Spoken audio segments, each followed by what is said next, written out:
Hello, everyone, and welcome to the Air Force's Global Classroom. My name is Michaela McCurry, and I work with the Outreach Division here at the Air Force Culture and Language Center.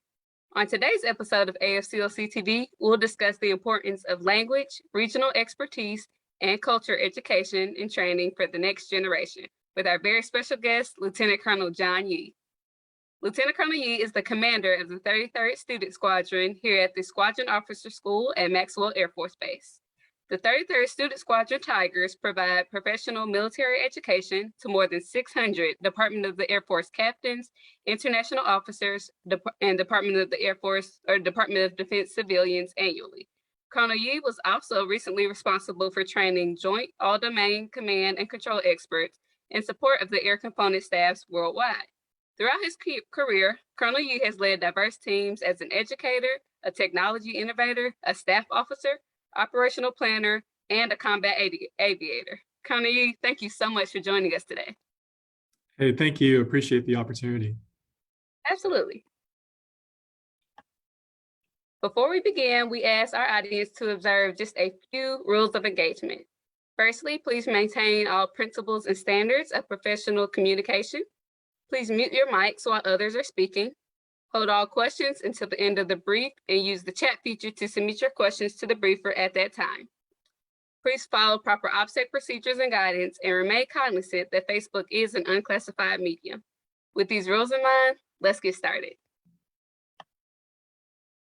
So Colonel Yee, can you tell us a little bit about what you do as the Squadron Commander for the 33rd Student Squadron at Squadron Officer School?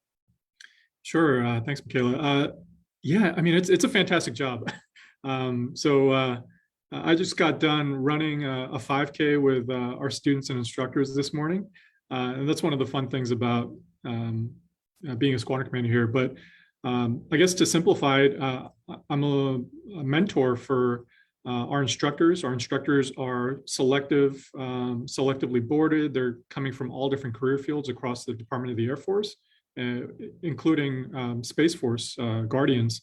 We work together to instruct captains and civilians and international officers, like you mentioned.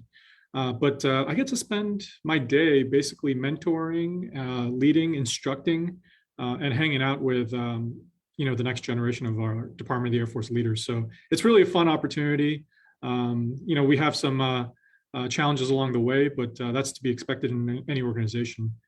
It's just an opportunity to get kind of re-energized and share my experience and the experience of our instructors with them. That's awesome. And you're also a member of the Language Enabled Airman program here at Maxwell Air Force Base. Can you tell us a little bit about your overall experience that you've had in LEAP thus far? Sure, absolutely. So I've been a participant in LEAP for about 10 years now. So I started as a captain.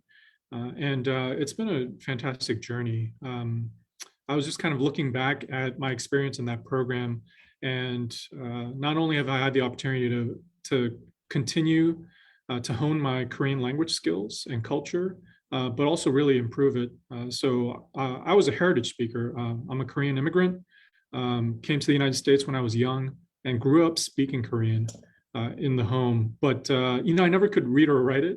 LEAP really offered me a chance to kind of take that language skill to the next level, to the point where now, not only can I speak it pretty fluently, but can engage in that culture. I guess case in point, I was stationed in Korea for a year and a half. I was working at Osan Air Base in the 607th Air Operations Center. That's part of 7th Air Force. And it was, that assignment was based on my AFSC and kind of career background. But what I didn't realize was that my language and culture skills were going to come in really handy. So it's one thing to be able to interact with Korean military members and share, common planning and sort of cooperate together. But when you're able to do that in their native tongue, right, and be able to kind of bridge some of those gaps, that really makes that bond even stronger. So there's a saying in Korea that they're ready to fight tonight. Well, that really takes on a new meaning when you're saying that in both English and Korean. So that, that's just a quick example of how LEAP has helped in my military career, but also has just been really an enriching opportunity. Wow, that's amazing. So, as a part of LEAP, recently you participated in an initiative with the Alabama Korea Education and Economic Partnership for their Summer Korean Immersion Camp.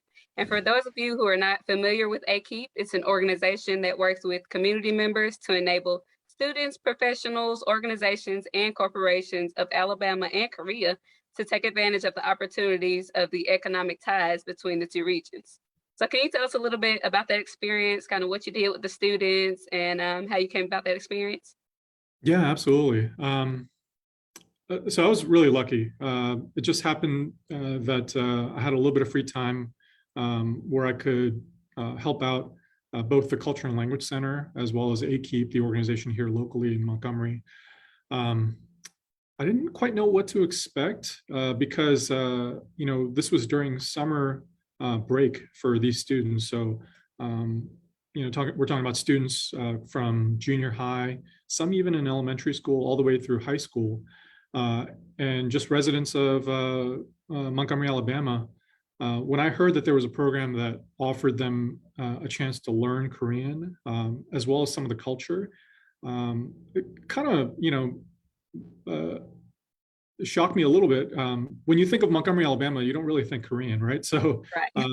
the fact that there was a program like that here, especially, and that it was being run over the summer, kind of intrigued me. And it just happened that I had a few days where I could help out. Let me just say that I think they're doing a fantastic job. And you can tell just by the faces of the students, right? When other kids, and I remember when I had summer break as a child, all I wanted to do was just kind of hang out, right? They were in the classroom, no kidding, like all day.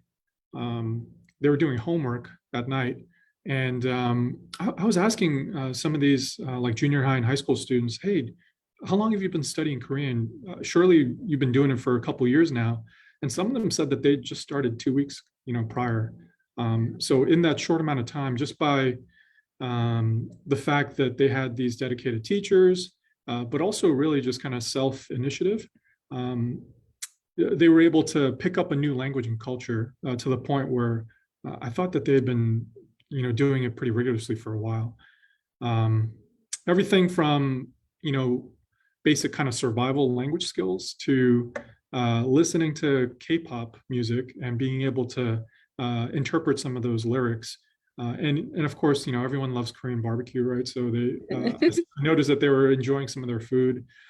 It was really just an inspiring opportunity, and great to see just folks in the local community embrace a culture and a language that's so different. Hats off to AKEEP and the Air Force Culture and Language Center for providing that opportunity. Absolutely. And we definitely thank you for participating in that initiative. It seemed like the kids really had a great time with you and really learned a lot. So it was definitely a very special opportunity. So why do you think it's important to educate younger generations on culture and language? Wow. That's a tough one, but as I've reflected on it, I think it's fair to say that, especially here in the United States and potentially across the world, we're just seeing a more polarized and kind of divided populace, right? So for whatever reason, people are finding differences and things that kind of separate them and using that to just kind of make life tougher for folks. At a time when things are so polarized, I really do think that language and culture provides a vehicle to kind of bridge some of those gaps. All it takes is a little bit of effort, right, to show that you're genuinely interested in other folks. Like that empathy, I think, comes from making the effort to not just as Americans, right, go out and automatically assume that everyone's going to speak English or have the same kind of cultural norms, but really taking the time to study up on hey, when I go overseas or abroad and I'm working with partner nations, or even if I'm just traveling on vacation, maybe if I try greeting them in their native language, maybe that helps develop some sort of rapport, or builds that relationship. I think our ability to kind of share that with younger generations, and especially folks who, unlike me, are still young and malleable and can pick up languages pretty quickly.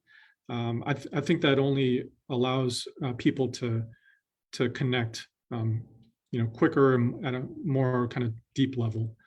So I think language and culture, when we take the time to really study them and make the effort to connect with other folks, can be a really powerful tool.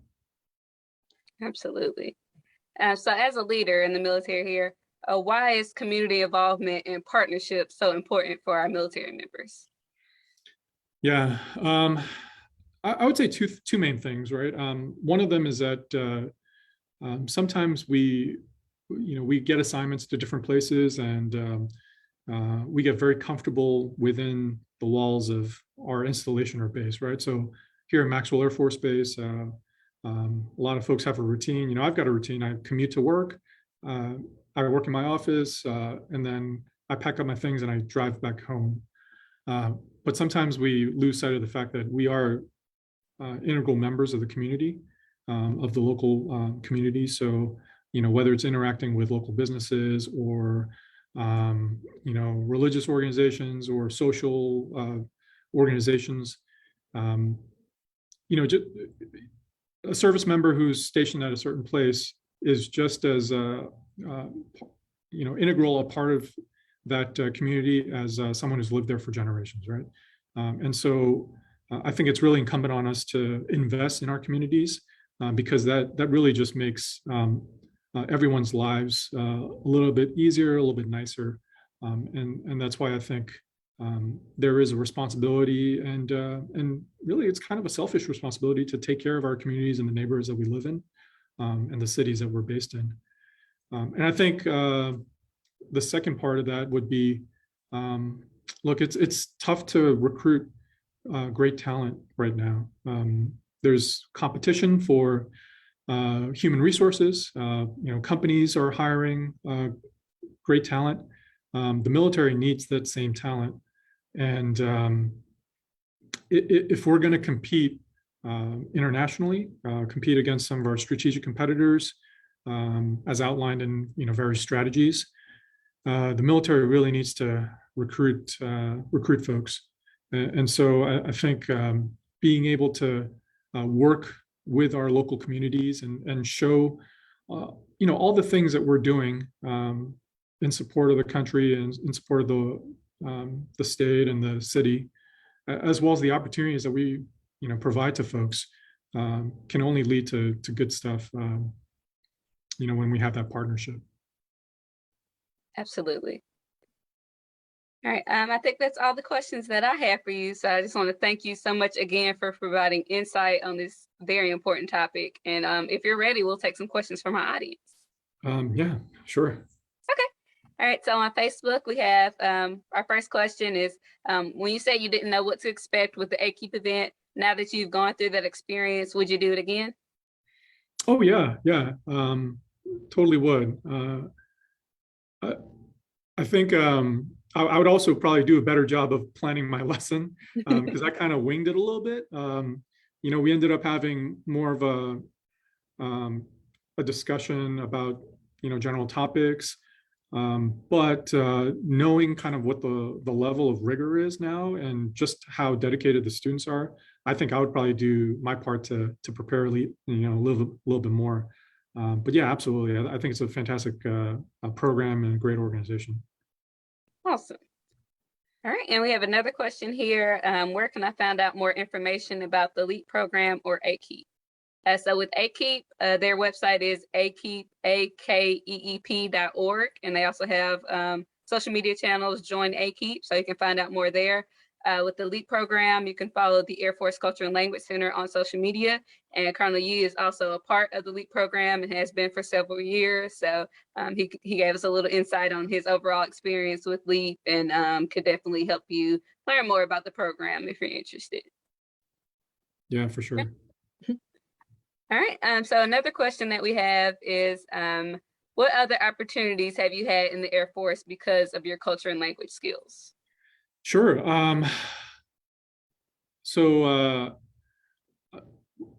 As part of the LEAP program, we have various training events, right? So one of them is something called eMentor.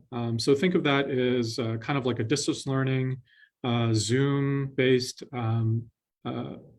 tutoring session, right? So you're doing a language study over the course of a few weeks with maybe a handful of other scholars from across the world. And you're there with a teacher and having these conversations, kind of going through reading some texts, even doing a little bit of homework. So, there's some of that. But it's just a real cool opportunity to interact with folks and be forced to immerse yourself in a language. That's one of the main components of the LEAP program. Another component of it, which is really cool, is, sorry, my other computer beeping there, is something called a LIGHT, so Language Intensive Training Event. Think of that as a in-country immersion. Now, some of the LIGHTs, I believe, are in the United States. They could be at a civilian institution, maybe a college that has a immersive language program. But the one that I got to go on just a couple years ago, this is right before COVID, was actually a 2-week adventure in Asia. So I was able to tag along with a delegation from the Air Force here. And we went to Japan, Taiwan, and South Korea. And we spent that time not only meeting with the militaries of those countries, but also like senior government officials, talking about how the United States can partner at a deeper level with their respective countries. Having some fellowship, right? Going out to meals with them, and also just kind of sightseeing, taking in that culture, and really putting to practice what we've been studying, in the books. There's no real substitute to being in country in Tokyo, right? Walking through, getting lost in different city streets, and being forced to, practice whatever little Japanese in order to make it back to your hotel or something like that. So, those are some of the opportunities. And of course, lots of chances to work in coalition exercises, work with our coalition partners, and be able to put some of the academic kind of learning to use. So, yeah. Nice. All right. So another question we have, kind of going back to what you were talking about with recruiting efforts. When you joined the military, were you informed of any opportunities that would be open to you because you spoke another language? If not, do you see that as a benefit for younger generations?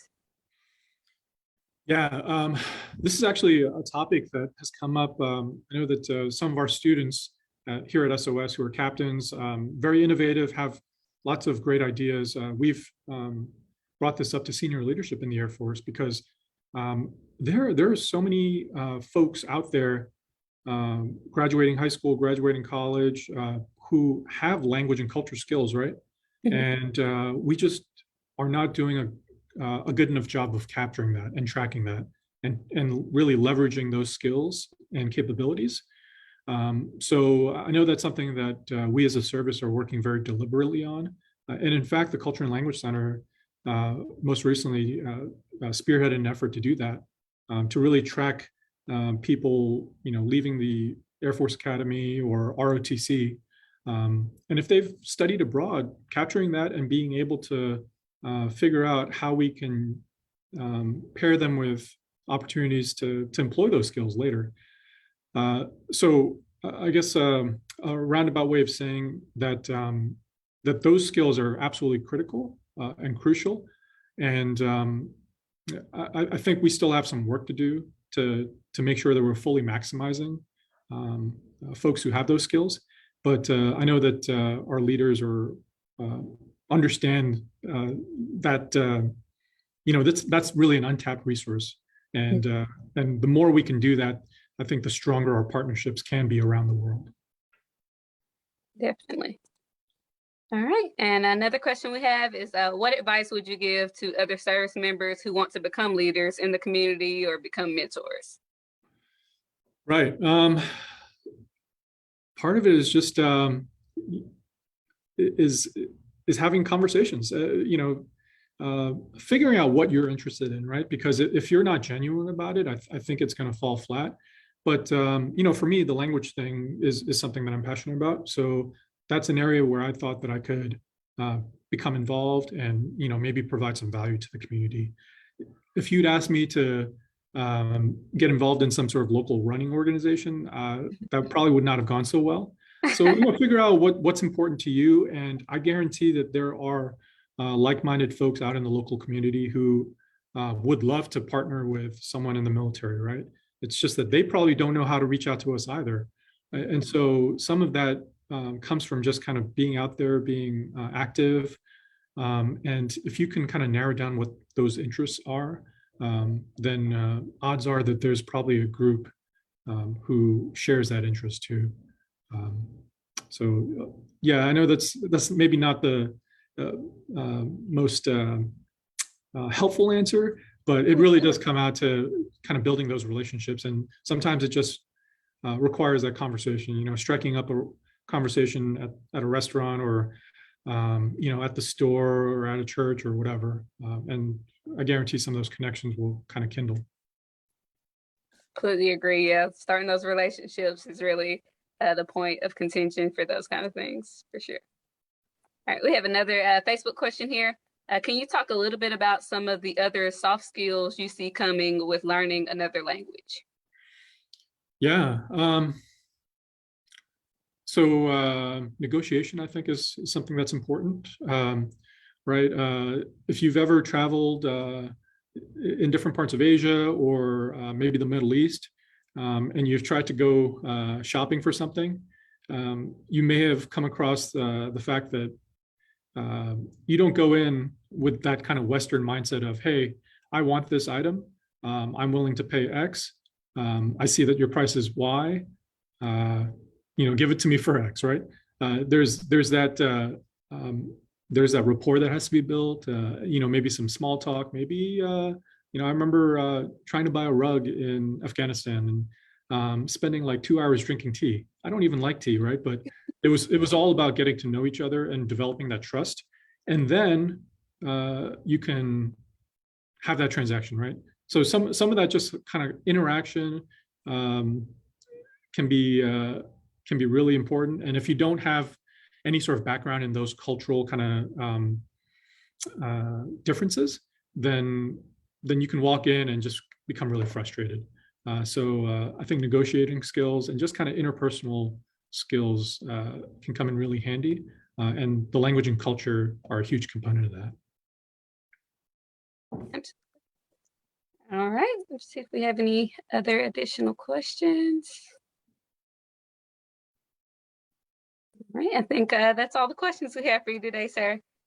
So before we sign off, we would like to definitely thank you, Lieutenant Colonel Yi, for sharing your time and your knowledge with us today. We really appreciate it, and we really value our partnership with you over at SOS Maxwell Air Force Base. Thank you very much. Thank you. Absolutely. And we'd also like to thank all of our viewers for watching, our AFCLC staff, my outreach partner, Ms. Lori Quiller, and our IT support for today, Ms. Tayaja Cannon-Barnes. We hope you all enjoyed our presentation today. And as we sign off, remember, we are AFCLC, the Air Force's Global Classroom.